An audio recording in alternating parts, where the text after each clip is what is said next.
Imaginez cet employé qui travaille chez Apple. Il démissionne pour rejoindre OpenAI. Bon, jusque-là, tout va bien. Et il a de la chance, il garde son MacBook, Apple ne le réclame pas lors de son départ. Quelques semaines plus tard, il découvre qu'il a encore accès au réseau interne d'Apple. Mais surtout, qu'il peut ouvrir les dossiers les plus secrets. À ce moment-là, deux options s'offrent à lui. La première, contacter immédiatement la sécurité informatique d'Apple pour leur dire qu'il y a un problème. Il rend l'ordinateur et basta, on n'en parle plus. La deuxième, il écrit à une ancienne collègue encore au poste chez Apple « Lol, j'ai découvert que je pouvais accéder au stockage réseau, trop drôle !» Et elle répond un étrange « Je suis prête ». Bon, clairement, vous l'avez compris, cet ancien employé à Apple, il existe. Il s'appelle Chang Liu et il a choisi la deuxième option. Selon Apple, cet échange entre les deux employés démasque un gigantesque cambriolage organisé par OpenAI pour piller les secrets industriels. Documents techniques, méthodes de fabrication, informations sur les fournisseurs, composants physiques et projets qui n'ont pas été encore annoncés, tous ces documents permettraient à OpenAI de créer son propre smartphone, avec une sacrée avance parce qu'il se baserait sur les secrets de fabrication de l'iPhone. Apple a donc porté plainte ce 10 juillet 2026, et je peux vous dire que ça rigole pas du tout. Quand on regarde les détails de la plainte, entre guerre de business, coup de couteau dans le dos, faille de sécurité, c'est franchement un très grand drama californien comme je les aime. Allez, on sort le popcorn. Pour comprendre pourquoi Apple sort si soudainement et immédiatement l'artillerie lourde, il faut revenir en arrière. En février 2024, un employé quitte Apple après 24 ans d'ancienneté,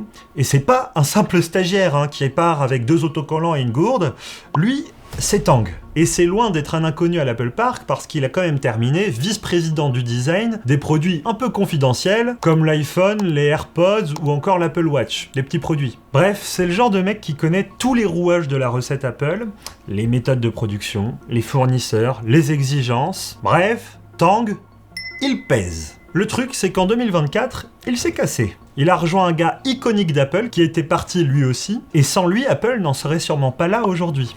Jony Ive. C'est le mec qui est à l'origine du design d'à peu près tous les produits d'Apple. Et ça a été une vraie perte pour Apple quand il est parti. Bref, Jony et Tang, alors qu'ils sont au chômage, montent une entreprise étonnamment spécialisée dans le design de produits tech, nommée I.O. Et tiens, qui voilà, en mai 2025, un an plus tard, OpenAI, Sam Altman, le PDG de l'entreprise qui a créé ChatGPT, il annonce le rachat de l'entreprise I.O. pour 6,4 milliards de dollars. Oh, les affaires, ça va vite, Le deal est accepté, Jony et Tang rejoignent directement OpenAI, et à ce moment-là, le projet fou d'un smartphone qui tourne sous GPT devient vraiment sérieux. L'ambition de OpenAI, c'est de ne plus juste proposer une vulgaire application sur un iPhone. L'entreprise veut fabriquer ses propres smartphones et elle veut contrôler les composants, le micro, les caméras, les puces, l'interface et la relation directe avec l'utilisateur. Alors attention, pour le moment, rien n'a été présenté. Mais les rumeurs commencent à être sérieusement nombreuses et les sources plutôt fiables. Ce smartphone d'OpenAI serait donc lancé en 2028 et il ne tournerait ni sur Android, ni sur iOS. Il proposerait pas de store d'application et tout serait réalisé avec une IA conversationnelle façon ChatGPT. On connaît même déjà certains fournisseurs, bref, c'est du très sérieux et ils veulent vraiment mettre un énorme coup de pied dans l'industrie du smartphone comme on la connaît. Et nous, on pense qu'OpenAI s'apprête à annoncer un smartphone révolutionnaire, peut-être un iPhone killer. Donc vous avez le contexte, Apple se sent clairement en danger. Sam Altman leur a piqué 2 génies du design, et avec les outils IA aussi puissants que ceux d'OpenAI, ça pourrait vraiment faire très mal. Sachant qu'Apple depuis plusieurs années peine vraiment à prendre le virage de l'IA. Les annonces déçoivent la plupart du temps et ils n'arrivent pas vraiment à innover.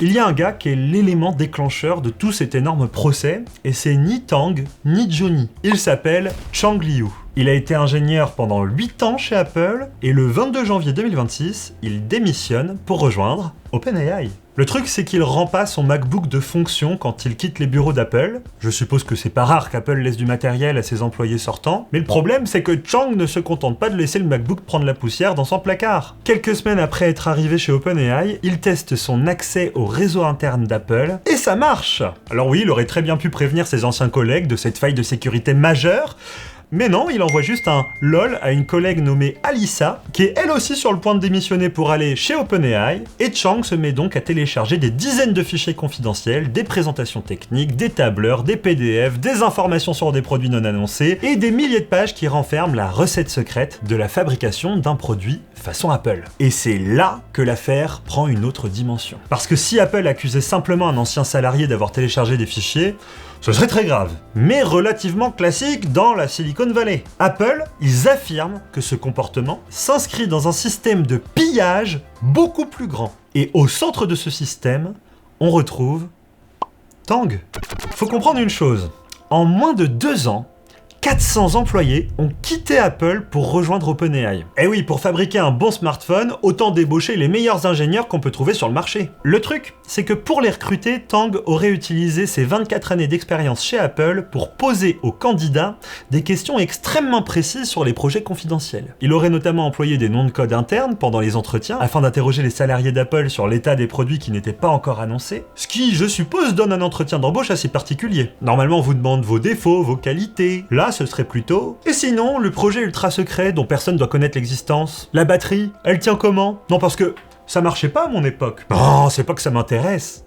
Un peu quand même, mais bon... Bref, Tang, il demandait aux candidats de préparer des présentations techniques détaillées sur leur travail chez Apple, d'expliquer les outils, les méthodes de fabrication et les relations entretenues avec les différents fournisseurs. Et certains candidats étaient même invités à apporter de vrais prototypes pour des séances de démonstration produits dans les bureaux d'OpenAI. Sont passés chez OpenAI des batteries secrètes d'Apple, des cartes mères, des blindages, des éléments du boîtier, le verre arrière, tout est passé chez OpenAI alors que c'était 100% secret. En gros, le traditionnel « vous viendrez avec votre CV » aurait été remplacé par un « apportez donc l'iPhone 19 avec vous ». Non mais juste discrètement, hein. Et là vous allez me dire « non mais attends, genre on peut sortir l'iPhone 19 des labos d'Apple sans qu'ils le voient. Genre y a pas de sécurité. » Et vous avez raison, il y en a de la sécurité. Le truc c'est que selon Apple, Tang qui a travaillé 24 ans chez eux, il aurait conservé un document secret qui décrit les procédures utilisées pour sécuriser les données et les produits auprès des employés. Et Tang, il s'en serait servi pour guider les candidats venant de chez Apple pour réussir à contourner le système de sécurité. Bref, le guide qu'Apple a conçu pour empêcher les fuites, il a servi de tuto à Tang pour saboter les protections d'Apple. La réaction d'Apple montre aussi à quel point l'entreprise prend ce projet au sérieux. OpenAI dispose d'une marque mondialement connue, avec une grosse base d'utilisateurs, on compte à peu près 900 millions d'utilisateurs actifs par semaine sur ChatGPT, donc il n'y a plus vraiment besoin de faire de pub pour ChatGPT. Il est déjà là, partout. Ce qui leur manque, c'est le matériel autour. Et c'est précisément le maillon qu'Apple souhaite contrôler aujourd'hui.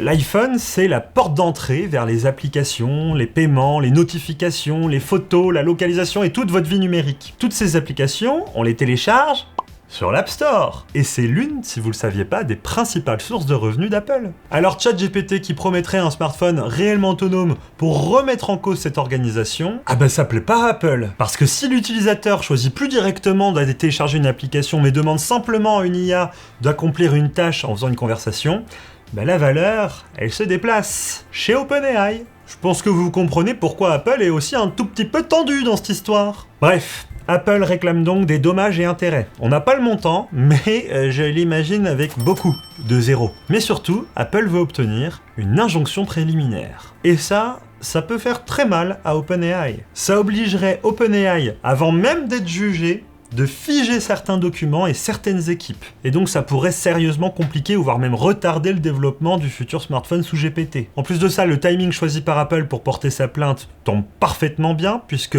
la période est sensible pour OpenAI, parce que l'entreprise, qui a été valorisée quand même à 852 milliards de dollars, prépare actuellement son introduction en bourse. Et autant vous dire que pour les investisseurs, sa future potentielle activité matérielle avec Jony Ive et Tang, c'était considéré comme un sacré relais de croissance potentiel. Bref, si Apple réussit à retarder ce projet smartphone, et que ça peut pas se faire dans les temps, OpenAI risque d'en souffrir énormément. Évidemment, ce drama n'aurait pas été complet sans l'arrivée d'Elon Musk. Sur X, ce bon vieux Elon, il a ressorti son surnom préféré pour désigner le PDG d'OpenAI. Scam Altman. Et on connaît l'influence qu'il peut avoir sur la bourse américaine. Non, je parle de lui parce qu'il peut potentiellement être un futur personnage de ce feuilleton OpenAI au tribunal. Parce que si vous le saviez pas, Elon Musk, c'est l'un des cofondateurs d'OpenAI. Il est parti assez tôt, en 2018, et puis après, il a tenté de faire condamner plusieurs fois l'entreprise et ses dirigeants, en réclamant notamment 150 milliards de dollars. Et puis le départ de Sam Altman. Alors je vous rassure, il a perdu ce procès. Et quand Elon y perd un procès contre une entreprise, il fait quoi ? Il essaye de la racheter. 97,4 milliards de dollars. C'est la somme qu'il a proposée pour prendre le contrôle d'OpenAI. Offre que Sam Altman a gentiment refusée. Bref, Elon Musk déteste Sam Altman. Et il est sûrement très content d'avoir des nouveaux amis chez Apple pour bitcher le week-end contre OpenAI. Bref, cette plainte, finalement, elle raconte deux choses. La première, elle est judiciaire. Et il faudra sûrement des mois, voire des années, pour examiner les preuves, les appareils, les messages et la responsabilité réelle de chacun. Là, pour faire cette vidéo, je me suis basé sur la plainte qu'a déposée Apple. On n'a pas encore la version d'OpenAI. La deuxième chose qu'on apprend, elle est beaucoup plus large. Apple comprend que la prochaine grande révolution informatique pourrait se faire sans eux, vu le retard qu'ils ont avec l'IA. Ils se retrouvent dans une position étrange. À la fois partenaire d'OpenAI pour intégrer ChatGPT à l'iPhone, afin que les utilisateurs puissent quand même goûter au plaisir de l'intelligence artificielle, mais aussi concurrent direct à partir du moment où OpenAI commence à construire son propre smartphone, et surtout son propre OS. Et ça, c'est peut-être l'information la plus importante de toute cette affaire. Parce qu'avant même de savoir à quoi ressemblera l'appareil d'OpenAI, combien il coûtera ou même s'il fonctionnera réellement, OpenAI semble déjà avoir réussi quelque chose d'assez rare, faire peur à Apple. Bref, merci d'avoir regardé cette vidéo, j'espère que ce feuilleton vous intéresse et on essaiera de vous tenir au courant de l'avancée de cette affaire. Dans tous les cas, on vous met tous les liens de nos articles sur ce sujet dans la description. N'hésitez pas à nous dire en commentaire ce que vous en pensez. C'est sûr que si OpenAI est vraiment coupable de tout ce dont Apple les incrimine, en vrai c'est vraiment chaud. Allez, sur ce, je vous dis vive les technologies, vive les smartphones et vive la Silicon Valley. Merci. Ciao.